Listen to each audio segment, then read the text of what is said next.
विष्णु के मामी मामा और भैया और सबने मिलकर के रची एक साजिश, जिसमें कहा गया है कि मीठी की हत्या अपने हाथों से करेगा विष्णु। तो क्या विष्णु सच में मीठी को मार देगा या कुछ और ही दिखाया जाएगा आप लोगों को? तो ये सब देखने के लिए आप लोग बने रहे उतरन के एपिसोड नंबर 1118 में, जिसमें स्टार्टिंग में आप लोगों को दिखाया जाएगा यहाँ पर विष्णु और विष्णु की मामी जी और उसके मामा जी सब लोग एक चौपार में खड़े होते हैं। वहीं पर उनकी मामी जी विष्णु को कहती है कि तुम्हें मीठी की हत्या करनी पड़ेगी और वो अभी नहीं करनी है, जब टाइम आएगा तब मैं आप तुमको बोलूँगी, तब तुम खुद अपने हाथों से मीठी की हत्या करोगे, क्योंकि वो हमारी दुश्मन की बेटी है। यह सुनकर विष्णु काफ़ी ज़्यादा टेंशन में हो जाता है और विष्णु एक सोच में डूबा रहता है कि क्या मैं सच में मीठी की हत्या कर सकता हूँ। और यही सोचते सोचते वो मीठी के पास पहुँच जाता है और देखता है तो मीठी एक बेड पर बैठी होती है और उसके ऊपर एक हमला हुआ होता है, जो कि आप लोगों को 1117 वाले एपिसोड में देखने को मिला होगा। वहीं पर ही मीठी के ऊपर हमला किया गया था जिसमें मीठी को जान का खतरा भी बन गया था, पर विष्णु ने वहां जाकर मीठी को बचा लिया था। तो उसी जख्म के ऊपर यहाँ पर मीठी आप लोगों को पट्टी करते हुए नजर आएगी और यहीं पर विष्णु जाकर के बैठ जाता है और विष्णु बस यही बात को सोच रहा होता है कि मैं मीठी की हत्या क्यों करूं और कैसे कर सकता हूं।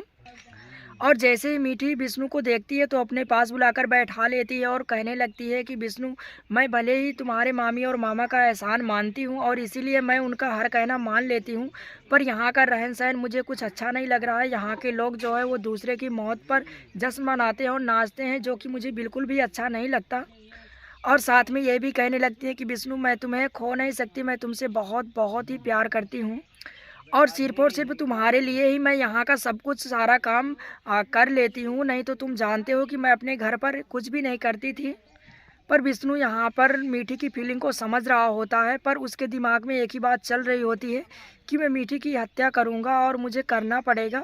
और वो बस यही सोचते सोचते लेट जाता है और विष्णु काफ़ी ज़्यादा डिप्रेशन में आप लोगों को इस एपिसोड में दिखने वाला है। यहीं पर आप लोगों को दिखाया जाएगा यहाँ पर दामिनी जी जो होती है वो इच्छा की तस्वीर के सामने बैठकर उनके हाथ में एक सफ़ेद फूल का गुलदस्ता होता है और कहती हैं ठाकुरानी जी से कि इच्छा को सफ़ेद फूल बहुत ही ज़्यादा अच्छे लगते थे, पर मुझे नहीं पता था कि ये फूल मुझे इस तरह अर्पण करना पड़ेगा। और इतने में ही वहाँ पर ठाकुर साहब आ जाते हैं और वो कहीं जाने की तैयारी में होते हैं। तो ठाकुरानी जी ठाकुर साहब को कहती हैं कि कहाँ जा रहे हो? तब ठाकुर साहब बताते हैं कि मैं कुछ ज़रूरी काम से जा रहा हूँ और शाम तक घर आ जाऊँगा। और वो जैसे ही जाने लगते हैं कि उधर नीचे ऊपर से मुक्ता आवाज़ देती है और कहती है कि पापा अपना वॉलेट लेते जाओ।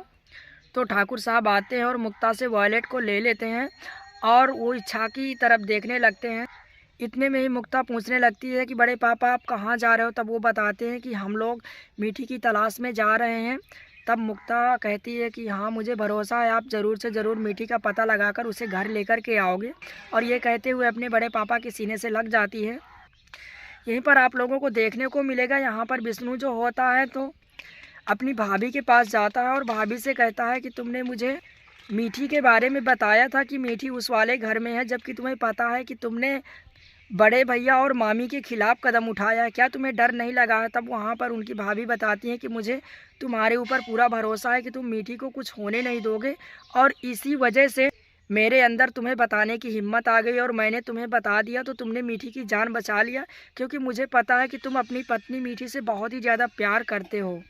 ये सब सुनकर मीठी और विष्णु के बीच में थोड़ा बहुत प्यार की फीलिंग आप लोगों को देखने को मिलेगी और विष्णु मीठी की हत्या को लेकर के काफ़ी ज़्यादा डिप्रेशन में मिलेगा। और आज के एपिसोड का एंड यहीं पर ही हो जाएगा।